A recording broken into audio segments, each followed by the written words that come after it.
What is going on, everyone? This is Skull Rider here, co-host of Word on the Street podcast.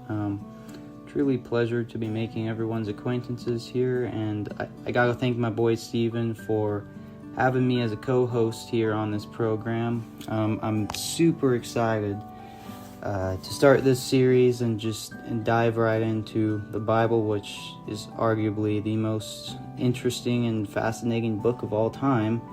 So, I'll start off by pretty much doing the same sort of thing Steven did the last episode. I'll be telling you a little bit about myself, my exposure, relationship to the Christian faith, where I'm at now with it, so let me get right into it. So, pretty much have been exposed to Christianity my entire life. I actually went to the same private school as Steven, and I'll just kind of give you like my general experience there. I'm sure Steven already talked about that a little bit, but anywho, so we had like weekly religion classes there, pretty much kindergarten through 8th grade. Or I shouldn't say, the classes were daily. We had weekly chapel services. So, those were very interesting. From what I remember, very young. When I was older, I actually took part in those services in the worship team there. I actually played percussion. I'll get to that in a little bit. But kind of from a young age, I just, remember all the little Bible stories being presented in this very like grand fashion, and doing all these reenactments as a little kid of all these Bible stories. So that was pretty interesting. But I also think that played a big part in shaping my view of these stories, like especially when I was like older in 7th and 8th grade. I just kind of saw them as these stories. Didn't really think about if they were historical, or if David actually fought a giant, or if fire rained down from heaven. Didn't really think about all that stuff. I just kind of thought these were just traditional stories carried down through the ages, and I feel cool because we're continuing to like reenact them and stuff. But yeah, anyway, that's kind of how I viewed the Bible pretty much till the end of middle school. My experience in that worship team when I was younger wasn't anything terribly special, mainly because I still hadn't been playing that instrument for very long. So honestly, for the most time, I wasn't really focused on like worshiping or really understood what I was doing. I was just trying not to mess up, because as a drummer, if you mess up, that can, especially if you mess up badly, that won't be good for not only yourself but for the other instrumentalists playing, especially because everyone else was younger and not as experienced with instruments. So yeah, I kind of had a big responsibility in that worship team. But yeah, for the most part, middle school just was kind of the first exposure to Christianity and all that. But kind of moving on into the more interesting parts of my life with Christianity was certainly high school. In high school, I continued to serve on a worship team. We had the same kind of setting as my middle school. It was like weekly services, and we would do 3 to 4 songs, something along those lines, and someone would give a message. It was usually a teacher And that's typically how the services went. Honestly, the worship in high school was a massive step up from how it was in middle school because, for one, I definitely had a lot more responsibility, not only in, making sure worship goes well and knowing my parts for the songs, but also because as students performing up on a stage on a weekly basis, we kind of had a standard to set in the way that the entire student body was looking up to us.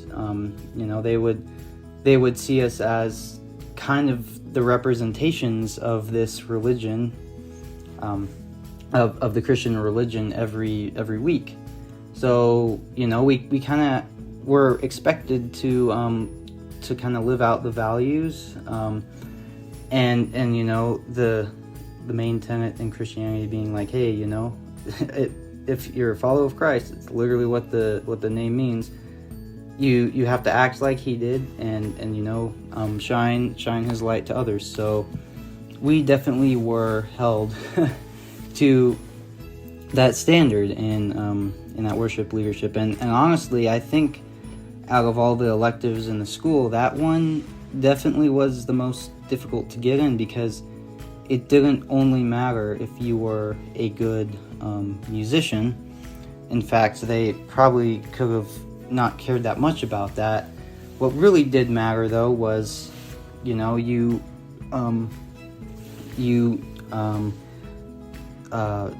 knew Christianity. You kind of were a good model and representation of that, and obviously stay out of trouble.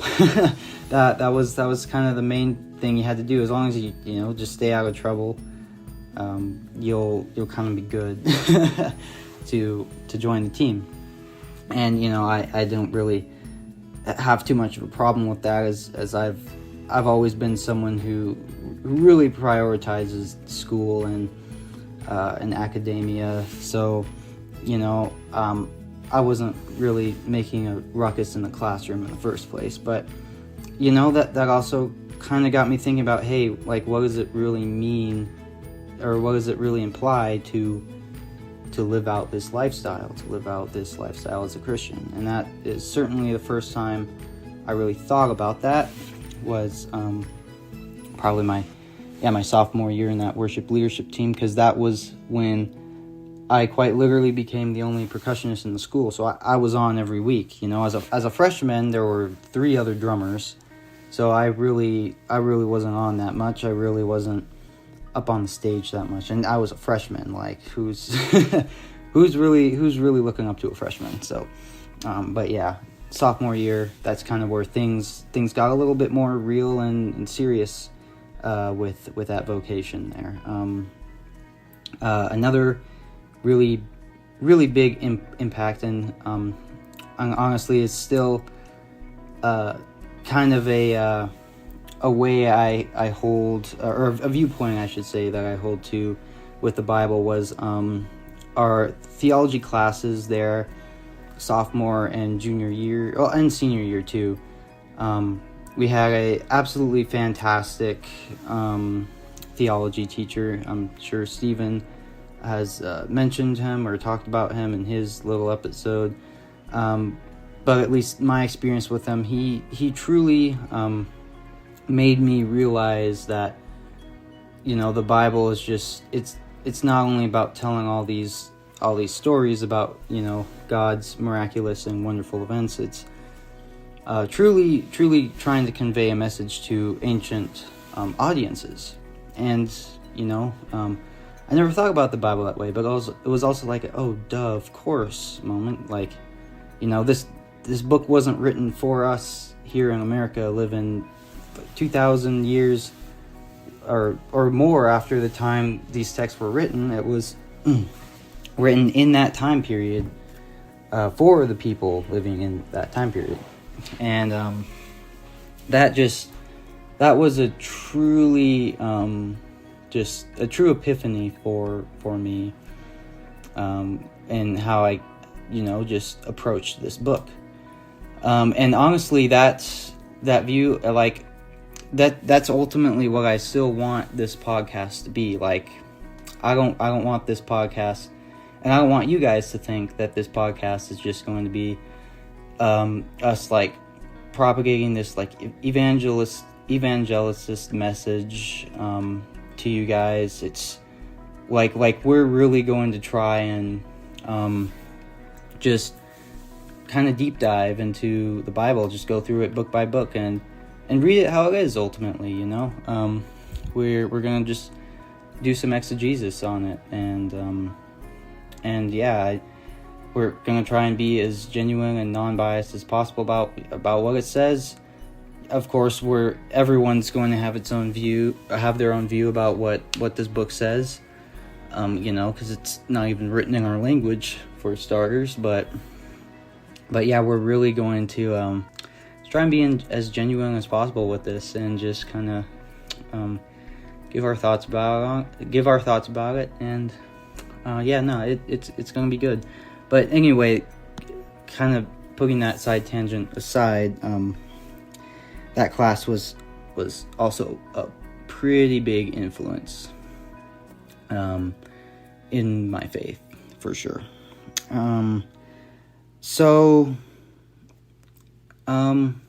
I guess before I talk about where I'm at with my faith right now, I'll just kind of say that some main experiences I've had just as a Christian, just kind of not really eye-opening, but just like kind of like these kind of spiritual moments. And as you guys imagine, those kind of really only came through worship. Well, like, I did enjoy, like, learning all these fascinating facts and details about the Bible. Really, like, some experiences, like my experience with the divine and with the Lord, really came through worship. And before I really talk about that, I'll just kind of put out a disclaimer here real quick. It wasn't our worship setting wasn't really that big of a production. So yeah, like, I know, like, some gripe people have with just kind of the whole worship atmosphere when it comes to Christianity, like, is just kind of too much emphasis on, like, emotion, special effects, stage presence, and I don't really want to just call out names, but I do kind of think that Hillsong as an organization has a bit of a problem with this.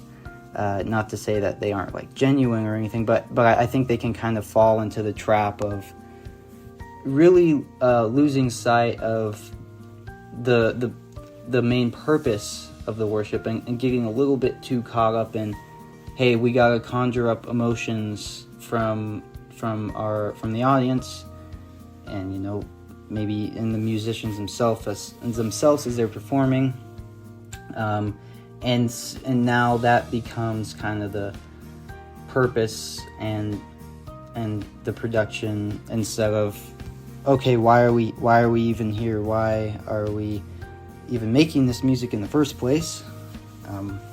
Of course, as a Christian, it would be to glorify God and His goodness. But all that to say, I can definitely say that those feelings weren't because we were focusing on, like, stage presence and all like the examples I mentioned earlier, because our school was tiny. We only had 120 students. We did chapel performances in the gym. Like, we played on the gym floor. We didn't even have a stage. So, like, kind of the experiences that I felt in worshiping, I can pretty much rule out that it didn't come from the atmosphere of the place. It definitely came from something else, something spiritual. And even though I'm going through some pretty big doubts in my faith currently right now, which I'll get to towards the end of this segment.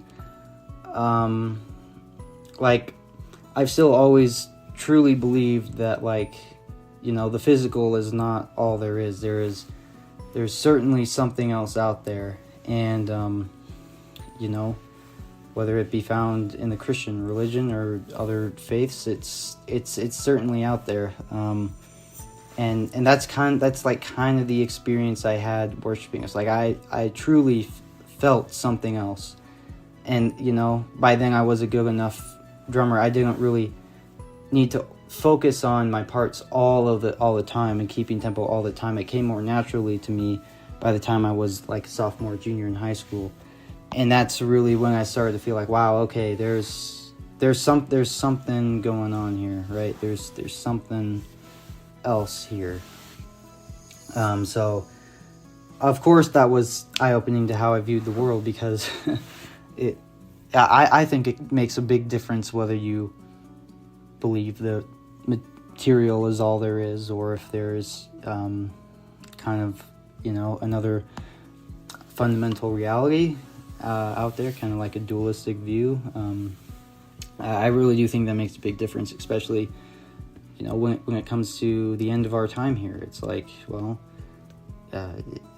is this really all there is? I guess it can be summed up in that. But anyway, I'm getting a wee bit off topic here. But yeah, that was kind of to sum up my time in high school, with the faith, my exposure to the faith. Yeah, really, high school really changed a lot of views, for sure. But I guess that to be said, I'll kind of get where I'm at now. Currently, I am attending secular university, and it, of course, as you guys will imagine, going from a very small high school to, oh my goodness, like university with thousands of students. It's definitely a big difference, though. I'll tell you, I did get adjusted to it a lot quicker than I thought I would. For starters, so that was nice. It wasn't too overwhelming. It was a little bit overwhelming, but yeah. I mean, overall, I've been attending there for it's been 2 years now. So it's been good, but I'm not gonna say oh yeah, the university completely deconstructed my faith and stuff. It's I'm not gonna say that. Obviously, even though I'm seriously going through a lot of doubts right now, I haven't completely discredited Christianity or the Bible, because I wouldn't be doing this podcast if I did. But yeah, because there's still something that kind of draws me into it, and that could certainly just be a bias of it's been my worldview for as long as I've been alive, pretty much. But anyway, where I was saying, what university kind of made me realize, excuse me, was just kind of the process of critical thinking. And granted, the university I go to is more liberal, for sure, as I imagine most universities are. But at least in the classes I've had, they've never really told me, at least they've never told me directly what to think. They've just told me, critical thinking skills are important. And as a minor in philosophy, that of course is it's a skill you kind of need for classes like that. So it hasn't really only been professors telling me, hey, you have to question everything, take things seriously. It's also been me kind of applying that myself, and kind of the more I apply it to Christianity, the more questions I have. I just form these questions, not to say I've really answered any of them, there's just a lot of questions that I have come to formulate over ever since leaving high school.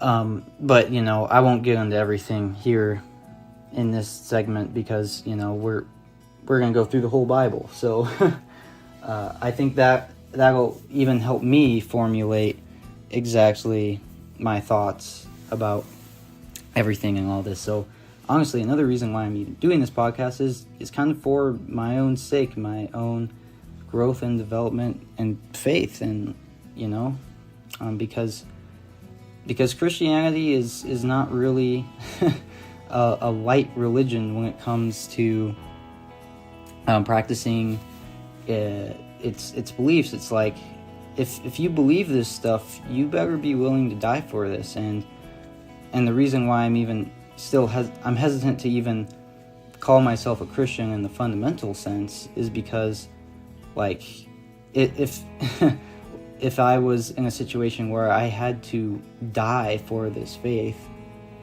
I can't say that I would, because there's a chance I could be wrong, and that's kind of ultimately where the doubt stems from. It's like, I don't know if I'm right in believing all this stuff. I don't know for sure.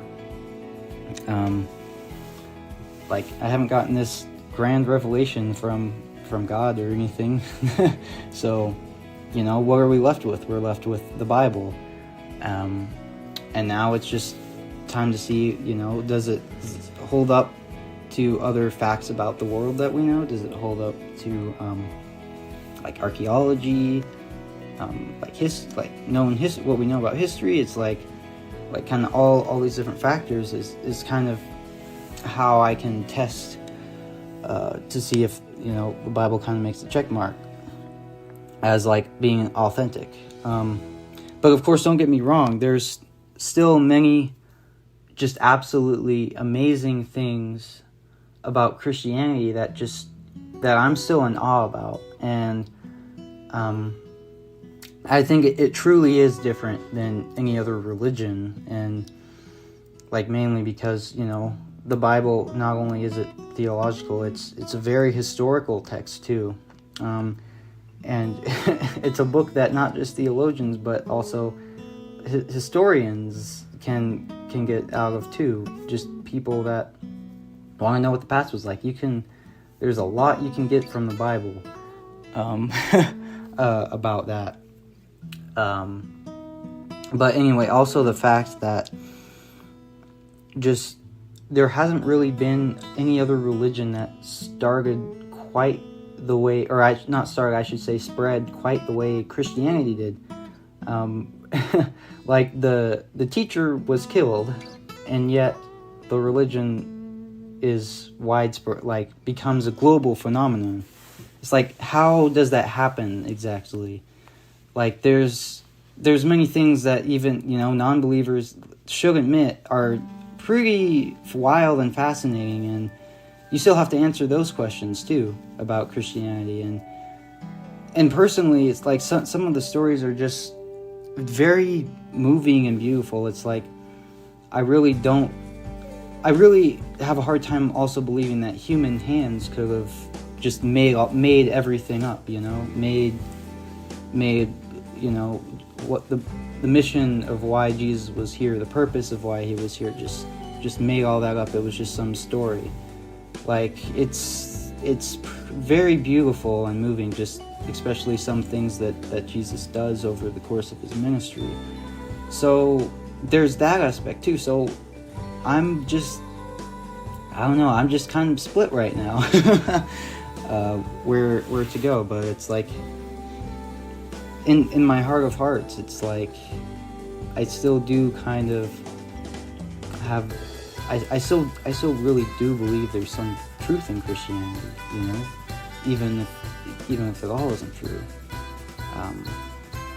But yeah, anyhow, that is pretty much my story, where my journey, where I stand now, where I've stood with Christianity. And honestly, I think this podcast really could change a lot of my views, because like I said, we're really just going to go through the Word and go through it kind of with as little bias as possible, and just really analyze and see what it says. So yeah, thank you guys for listening to this. I do appreciate it. I really hope you guys are just as excited as we are for this program, and we will see you on the first episode.